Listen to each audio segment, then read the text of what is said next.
Delhi to Bhadohi. Bhadohi जिला के एक छोटे से गांव में रहने वाला दीप पढ़ने शहर गया। दिल्ली में जॉब लगी और वहां अपनी सहकर्मी और मॉडर्न शीबा को दिल दे बैठा। 4 साल की मित्रता के बाद दोनों ने तय किया कि अब जीवन भर का साथ हो जाना चाहिए। शीबा के माता पिता फरीदाबाद में रहते थे। दीप ने मिले तो उन्हें वह बहुत अच्छा लड़का लगा। उन्हें कोई ऐतराज़ भी नहीं था। अब दीप को अपने माता पिता से बात करनी थी। दीप चाहता था शादी से पहले शीबा खुद जाकर वह घर और शहर देखे जहां वह बड़ा हुआ। दीप ने अपनी दीदी सुहाना को शीबा की फ़ोटो भेजी और रिक्वेस्ट की कि वह उसकी तरफ से मम्मी पापा को कन्विंस करे। उसने बताया आज ही वह शीबा को लेकर मम्मी पापा से मिलवाने जा रहा है। शीबा की फ़ोटो देखकर सुधाकर जी के हौसले वहीं पस्त हो गए और अब मीना उनकी पत्नी कह रही है, हौसला रखो दीप के पापा, हिम्मत रखो, सब ठीक हो जाएगा। अरे क्या खाक ठीक हो जाएगा? सुधाकर ने अपनी पत्नी का हाथ लगभग झटकते हुए कहा। मीना भी बिफर गई। तो ठीक है, बढ़ा लो बीपी अपना, कर लो टेंशन, उससे सब ठीक हो जाएगा। सुधाकर कह रहे थे, अच्छा हुआ आज हमारे अम्मा बाबूजी नहीं हैं, नहीं तो छोरे के लक्षण देखकर वो उठ जाते। मीना ने मन में कहा, हम तो मना रहे हैं, काश अम्मा होती तो अपने बेटे से भी ज़्यादा उछलती मेरे दिल को तो ठंडक पहुंचती। फिर दांत पीसती बोली, सही कह रहे हो दीप के पापा, हमारे तो हाथ की चूड़ी कम हो जाती तो अम्मा कहती फैशन सवार है, 4 चूड़ी लटका के हीरोइन बन रही हो।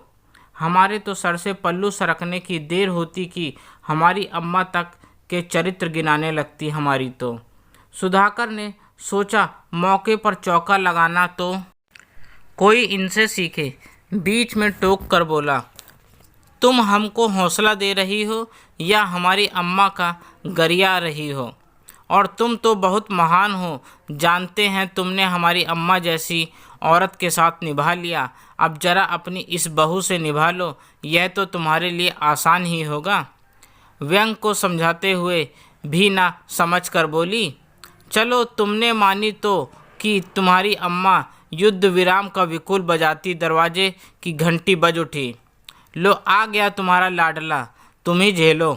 कहकर सुधाकर बाबू ने अपने कमरे की ओर दौड़ लगाई और दरवाज़ा उड़का लिया। हद है, पहली बार लड़का अपनी पसंद से मिलवाने ला रहा है और ये है कि नवकी दुल्हन की तरह लजा रहे हैं।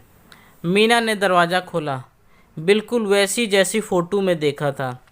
पैर छूने झुकी तो मीना ने घबराकर अपने पल्लू से उसकी पीठ ढक दी।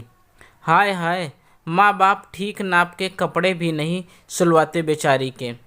शीबा का क्रॉप टॉप देखकर मीना सोच रही थी कि यह कमीज़ थी कि ब्लाउज। फिर सोचा, ओहो, पापा की कमीज का ब्लाउज सिल दिया गया होगा, तभी जेब लगी है और इतना ढीला भी है। फटी पैंट तो खैर फैशन में है ही, मगर यह तो ऊपर से नीचे खिसक रही है और नीचे से ऊपर चढ़ रही है। यह पैंट भी छोटी बहन की होगी। मीना शीबा को फटे हाली पर तरस खा रही थी कि शीबा अंदर आ गई। अब वो दीवार पर लगी मधुबनी पेंटिंग देखकर वाह वाह कर रही थी और मीना उसके कंधे से लेकर कोहनी तक के गुदे रंग बिरंगे गुदने को देखकर हाय हाय कर रही थी। सोच रही थी कि हमने तो अपने हाथ पर खाली अपना नाम गुदवाया था, इसने तो पूरा साड़ी का किनारा छपवा लिया। बैठो बेटा, क्या नाम बताया तुमने? शीबा, मेरा नाम शीबा है। मॉम तुम चाय पियोगी कि ठंडा? कुछ भी मॉम, अब आप जो पिला दें। पापा कहाँ हैं? दीप ने पूछा। सोचा कह दे तुम्हारे पापा दरवाज़ा बंद किए कोप भवन में बैठे हैं, मगर कुछ कहने की ज़रूरत ही नहीं पड़ी। दीप ने एक बार पुकारा पापा, फिर सीधा दरवाज़ा खोलकर अंदर चला गया। पापा को अखबार की ओट में कुर्सी मेज पर बैठे देख दीप बोला, शीबा कम बेबी। शीबा अंदर जाए इससे पहले मीना लपक कर आगे आ गई। डर रही थी कहीं वो पापा के पैर छूने के लिए झुक न जाए।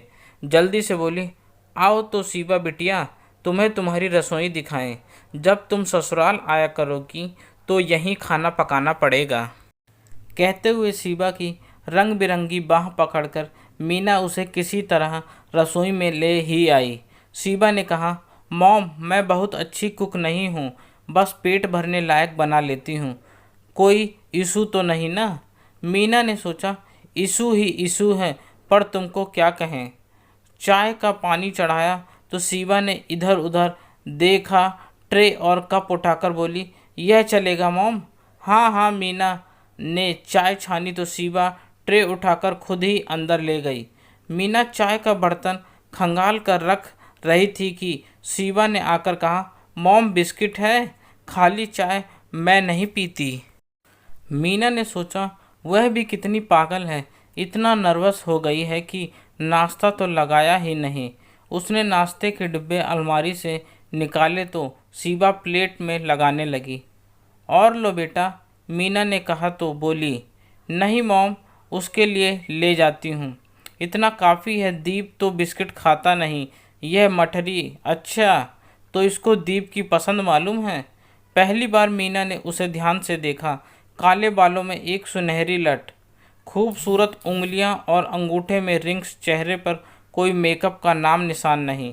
चाय में भिगोकर बिस्कुट खाती हुई शिवा को देखकर मीना के मुंह से निकला, तुम तो बड़ी प्यारी हो बिटिया। शिवा ने मीना की तरफ बड़ी बड़ी आंखों से देखा, बोली, थैंक यू मॉम, आप भी बहुत स्वीट हो। मीना यह अच्छी तरह जानती थी कि कमरे के अध खुले दरवाजे से सुधाकर भी इधर ही देख रहे होंगे। तभी दीप ने कहा, तो बेबी कैसे लगे तुम्हें मेरे मॉम डैड? लो, मीना ने सोचा, हमारे ज़माने में पूछा जाता था लड़की कैसी लगी, और यह लड़की से पूछ रहा है हमारे मॉम डैड कैसे लगे। शिवा कह रही थी, बिल्कुल मेरे मॉम डैड जैसे। दिल्ली जाकर उनको बताऊंगी तो वह बहुत खुश होंगे। तो बेटा तुम आज ही जा रही हो? जी मॉम, रात की फ़्लाइट है लखनऊ से। दीप ने कहा, मॉम हम चलते हैं, लखनऊ तक पहुंचते देर होगी। मैं छुट्टियों में आऊँगा, अभी जाना होगा। हाँ हाँ, अपना ध्यान रखना और छुट्टी में आना, खुश रहो, मीना ने कहा। चलती हूँ मॉम, बहुत अच्छा लगा आपसे मिलकर, शिवा बोली। तो मीना ने कहा, रुको ज़रा, अभी आई। मीना अंदर से आई तो उसके हाथ में फुलकारी की कढ़ाई और भारी सा दुपट्टा था। बोली, यह दुपट्टा दीप की दादी ने अपने हाथ से काढ़ा कर मुझे दीप के जन्म पे दिया था। सो स्वीट, कितना प्यारा है। मॉम आप यह मुझे क्यों दे रही हैं?